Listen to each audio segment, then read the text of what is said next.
The EPO is organized so that leadership is distributed across everyone here at East, and I feel like that has directly had an impact on our success thus far, and has also enabled me to grow and learn and enabled others to grow and learn. Distributive leadership means that everyone has a role and everyone can be a leader, and that we all have some strength that we're bringing to the table. We work to build capacity and build on the strengths of staff and tap into their expertise and let them be able to share that with their colleagues. Across the board, any of us can be leaders in our role.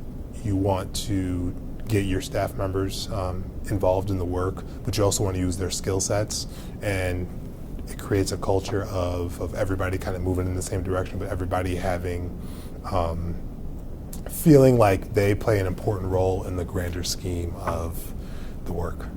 Whether you're the superintendent or the custodian, I mean, we are all bringing something to the table, and we're just trying to make sure that we're able to reach our goals successfully. And I also think what's important is for us to look at how the adults in the system interact. And so we've adopted a distributive leadership model in which the administrators are not viewed as a single heroic figure, but understand that it takes an entire community of learners to address critical problems. And so you'll see at East a large number of teacher leaders in the building, a lot of consultants who come in and work on curriculum instruction, administrators who are finally able to do the real work and not just chasing discipline. One of the things that I like about East is that anyone can bring a suggestion or an idea. Like I said, we have a Let's Talk application, and teachers, parents, community members can send ideas or information about something that they've noticed or that they're seeing is happening. And the leadership really reads those, and we listen to that feedback. So anyone can become a leader based on the information that they provide, or if they can think of a strategy or a resolution to something that we have been dealing with. I feel like in a typical school, the teacher, their voice isn't always heard and they don't always rise to leadership roles, where I feel like at the EPO, they're a critical part of everything that we do. I feel student voice is tapped into through our Lighthouse Scholars, through our town halls, through our family groups, so that they have an opportunity to say what would help them be most successful here.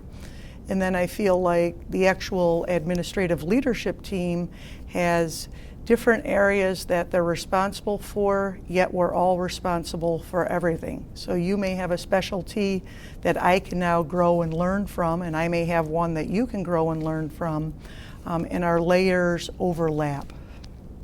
In the first year, that was a little rough because it wasn't, if you're a type A personality like myself, you want to know, what do I have to do? When do I have to do it? How does it have to be done? But we didn't get that kind of direction at all, and you just kind of went right in and just started to do the work, whatever needed to be done. I think that was the hardest thing. It's new to me because I've been in a building where there's typically only been myself as the principal, so one administrator or two administrators at the most. So I've never been surrounded by this many people at the administrative level. But more importantly, it's been different in the role with teacher leaders and the empowerment of students. So it's definitely been a new opportunity for me.